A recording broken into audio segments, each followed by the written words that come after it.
China would undergo many changes in the 20th century. Some iterations would last far longer than others, and today's video will cover China's first attempt at a democratic republic back in 1912, which succeeded the late Qing dynasty from the previous part in this series. This republic was close to success, but ultimately selfishness and stubbornness led to its collapse. I will explain over the course of 5 chapters the integral parts of the republic's founding, fall, and how it could have endured. I hope you enjoy.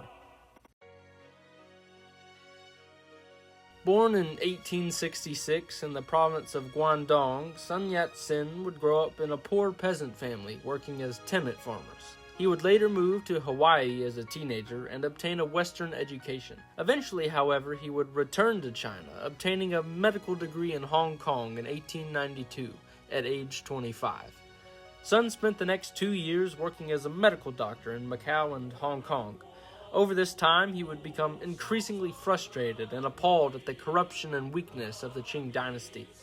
Therefore, he would revoke his medical profession in exchange for the field of politics. Sun Yat-Sen would create the 3 principles of the people in this early political time, eventually trying but failing to launch a revolution in 1895, to which the Qing dynasty responded by placing a large bounty on Sun's head, forcing him to flee China.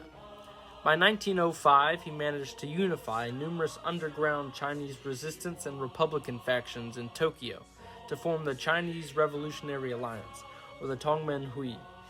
This group organized cells in certain provinces, set up weapon smuggling routes, as well as published propaganda. Sun Yat-sen would spend his 16-year exile across the United States, Europe, and Japan, gathering funds from the overseas Chinese diaspora and courting foreign powers into neutrality. He would be abroad in the United States gathering funds when the Republican Revolution broke out with the Wu Cheng Uprising on October 10, 1911. However, the rebels acted under his Tongmenghui and the 3 principles of the people. The Wu Cheng Uprising served as a catalyst for rebellions across several provinces in China. From November to December of 1911, 15 of the 24 provinces declared independence from the Qing dynasty in favor of the new republic. These were closely followed by declarations of total independence from China by Outer Mongolia, Tibet, and Tanatuva. These 3 nations, unlike the provinces, sought to distance themselves from China entirely, as they were culturally distinct. Following these events, Sun Yat-sen would return to China, arriving in Shanghai on December 25, 1911. Upon his arrival, he would be inaugurated as the provisional president of the Republic of China, establishing the capital in Nanjing. As a result of this civil war, the Qing dynasty would bring the forcefully retired Yuan Shikai out of his internal exile to lead the Beiyang army against the Republican rebels. However, Yuan had other intentions, turning on the Qing in favor of the Republicans, in exchange for becoming the first president of the Republic. By February 12th of 1912, Yuan successfully convinced the Qing court to resign and the 6-year-old Emperor Puyi to abdicate, ending imperial rule in China. The new republic was formed under the concept of 5 races under one union, including the recently departed Tibetan and Mongolians. Therefore, the new Chinese government would still lay claim to Outer Mongolia and Tibet, though Mongolia would prove difficult to reclaim as it had the backing of the Russian Empire, and Tanatuva would become a protectorate of Russia. But before any of that could take place, Sun Yat-sen would relinquish the presidency to Yuan Shikai in hopes that he would maintain the agreement and militarily back the new government with his powerful Beiyang army. On March 10, 1912, Yuan officially became provisional president of China. He would stage a fake military uprising with his Beiyang generals in the north to convince the new government to move the capital back to Beijing. This was so he could remain close to his military power base and not separated from it in the south within Nanjing. This relocation was staunchly against the wishes of Sun Yat-sen and the provisional government, but neither were in a position to argue against the leader of the Beiyang army. After the first elections, the primary party in the government were the nationalists, or the Kuomintang. They won numerous elections across the provinces of China. By early 1913, a lead advocate in the party, Song Jiaoren, would push for limits to be installed on the presidential office. Seeing this as a threat to his power, in March 1913, Yuan Shikai would have Song assassinated in a Shanghai train station to prevent checks and balances in the Constitution before his official election that October. After taking office, Yuan secured massive unapproved foreign loans, known as the Reorganization Loan, to fund his army. To do this, he bypassed the legislature and dismissed pro-Kuomintang governors. Outraged by Song's death and Yuan's seizure of power, Sun Yat-Sen and Kuomintang governors declared a state of armed rebellion in southern China. Unfortunately, they lacked military cohesion, resulting in their loss to Yuan's powerful and unified Beiyang army in just 2 months, forcing nationalist leaders to flee to neighboring Japan. After his victory, Yuan Shikai began dismantling the republic, dissolving the National Assembly, outlawing the Kuomintang, and replaced the provisional constitution with a more authoritarian one. By late 1915, Japan would issue the 21 demands to Yuan, which he would accept, crowning himself Emperor of China. This was met with outrage across China, as military leaders from southern provinces and his own Beiyang army would launch the National Protection War against him and his attempt to restore the monarchy, leaving Yuan politically and militarily isolated. This resulted in him quickly abolishing the monarchy in March 1916, having only been emperor for 83 days. He attempted to revert back to the presidency, but the damage was done, and Yuan died of uremia in June of the same year, leaving in his wake a fractured China that would descend into warlordism, thus ending Sun Yat-sen's initial vision for China. It's possible that this collapse could have been entirely avoided with one change. That change being if the plot to assassinate Song Jiaoren was uncovered before it could be carried out. This was incredibly feasible, as the plot had been communicated via telegraph between Premier Zhao Bingjun's office in Beijing and middleman Ying Guozhin in Shanghai. Whilst the conspirators used semi-encoded telegrams, it was commonplace in 1913 for telegraph operators to leak or log politically sensitive messages. Therefore, if these telegrams had been flagged by a loyal pro-Kuomintang telegram clerk in, say, early March, a few weeks before the shooting, it would have resulted in a near-immediate arrest of Ying Guozhin and the impeachment and investigation of Premier Zhao Bingjun, thus launching a parliamentary investigation into Yuan Shikai. With Yuan being outed before he could strike and Song surviving, it is likely Song would utilize his strong base and public outrage from the people, press, provincial assemblies, and elite reformers against Yuan Shikai to implement his idea of checks and balances, instating a prime minister. With this, Yuan would lose his legitimacy. His attempt to secure the 25 million British pound reorganization loan would likely have been blocked by the Kuomintang majority and newly instated Prime Minister Song Jiaoren, declaring it unconstitutional. Being stripped of this cash influx would see Yuan start to lose his grip on the Beiyang army, as he would be unable to pay his northern troops or fund long campaigns against the south. This, however, would not be enough to contain Yuan Shikai, but enough to dismantle his reputation amongst the people in government. This lone attempt in connection to the assassination plot would result in Parliament refusing to place Yuan's name on the presidential election ballot for the upcoming first official election in October of 1913, as he would be accused of high treason for conspiracy against a political official.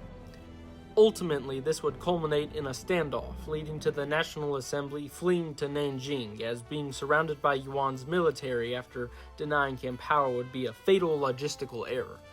These events would erupt into a military conflict between the Republican majority in the south and the Beiyang north. However, the Beiyang army would begin to collapse and drift from Yuan Shikai, as without the reorganization loan, Yuan would begin to lose the capability to pay his troops, therefore turning the war into a war of financial attrition, which Yuan could ill afford. Eventually, Yuan would likely be forced to capitulate just after a year and a half of conflict, ending in mid-1914. This would result from Yuan lacking public support and some of his generals seeking separate peace deals to avoid their own financial ruin. Yuan Shikai would be forced to resign by the National Assembly and some of his disgruntled generals.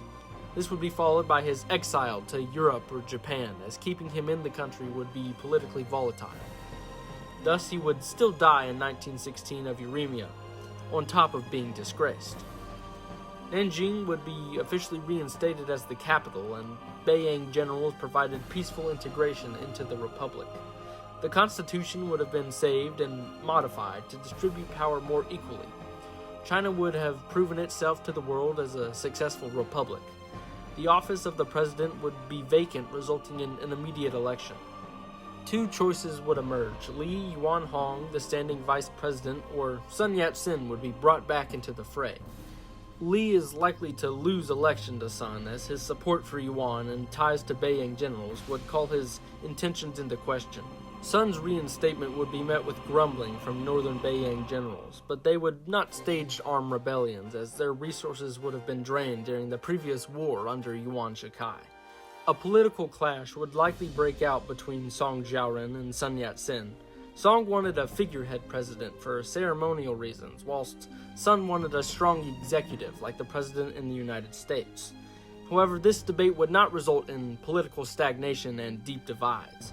This is because Song and Sun shared a deep trust and respect for each other, which would likely bring about a constitutional compromise.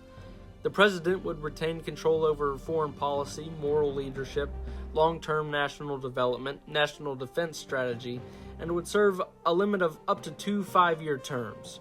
The president would also have a veto on laws that could be overturned by a 2/3 majority in parliament.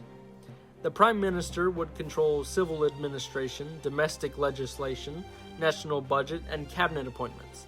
The Ministry of War, which would be the military commander, would be responsible to the Prime Minister and his cabinet, whilst the President would hold the symbolic title Commander-in-Chief. Parliament would hold control over cabinet confirmation, votes of no confidence, budget authorization, foreign loan vetoes, lawmaking, overriding the presidential veto, impeachment, court appointments, war declaration, and treaty ratification, thus setting up a successful democratic government in the Republic of China.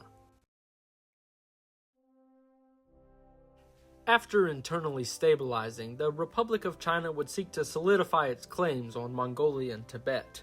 Tenatuva would be lost, as it had been established as a full protectorate by Russia in 1914. However, unlike the military conquest of Tibet in our timeline, the Sun Song government would likely use economic incentives.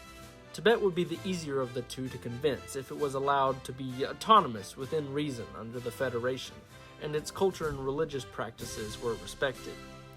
For Mongolia, China would have to wait until Russian weakness during the Russian Civil War to move in diplomatically, as Mongolia had Russian protection as a buffer state under their influence rather than protectorate status like Tenatuva.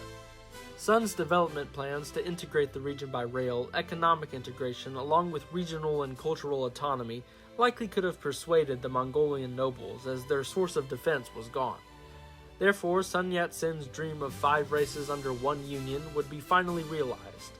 It's possible that China could make a late entry into World War I simply to remove German presence and influence from Shandong and Qingdao, and gain international recognition. This reclamation would boost the national pride and spark a constructive intellectual renaissance focused on modernization and educational reforms. Sun Yat-sen would likely move forward with his national railroad scheme.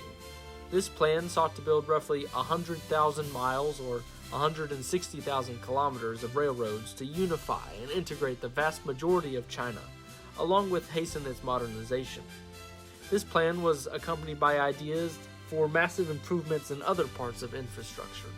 He proposed 3 New York harbor-sized ports, commercial docks, water power plants, and ironworks. Unfortunately, Sun Yat-sen would die in 1925 of adenocarcinoma, which is a type of cancer that spread from his gallbladder to his liver, leaving behind Song as the dominant moral and political force to reinforce Sun's 3 principles of the people. And so Song Jiaoren would guide the new industrializing China alongside whoever succeeded Sun as president of China. It's likely his political successor would be Wang Jinwei, as he was Sun's confidant and well-liked by the government and people. Japan, sensing a rival to their East Asian hegemony, would likely strike with an invasion of Manchuria in 1937, hoping to stamp out the rising power. However, a more unified China with a national army would put up a stubborn resistance, eventually aiding the United States and Great Britain in the Pacific theater. Ultimately, China would emerge victorious from the Second World War, gaining lost territory from Japan, including Taiwan, and a veto seat in the UN. Successful land reform that had been envisioned by Sun Yat-Sen would see its final aspects implemented after the end of the war. This would lead to an industrial boom within Shanghai, Guangzhou, and Wuhan, as the cities emerged as major financial and manufacturing hubs during the 1950s. China would likely remain non-aligned during the Cold War, whilst leaning toward the West. This would likely result in South Korean victory in the Korean War, as no fresh Chinese troops would be coming to help the North. Vietnam would remain a purely diplomatic and political dispute rather than escalating to war. France would still be forced to leave, but without Chinese support for the Communist North, the transition likely occurs slightly slower, allowing power to be distributed to a wide coalition of Vietnamese politicians, averting the polarized war. By the 90s, China would build its first high-speed rail network and become a global exporter of consumer electronics, automotive tech, and civil engineering. By the modern day, the Republic of China would be a global superpower. It would also hold the title of the world's largest constitutional democracy, recognized for its robust legal system, cultural influence, and leading role in economic governance and global trade. Its population would number around 1.6 billion people, along with a substantial middle class. The Republic of China would be the leader of East Asia, likely having good political and economic relations with Japan and Korea. It is odd to think that a single telegram could have altered the course of history. I hope you all enjoyed, and please subscribe if you don't want to miss the next part of this series about the warlord era.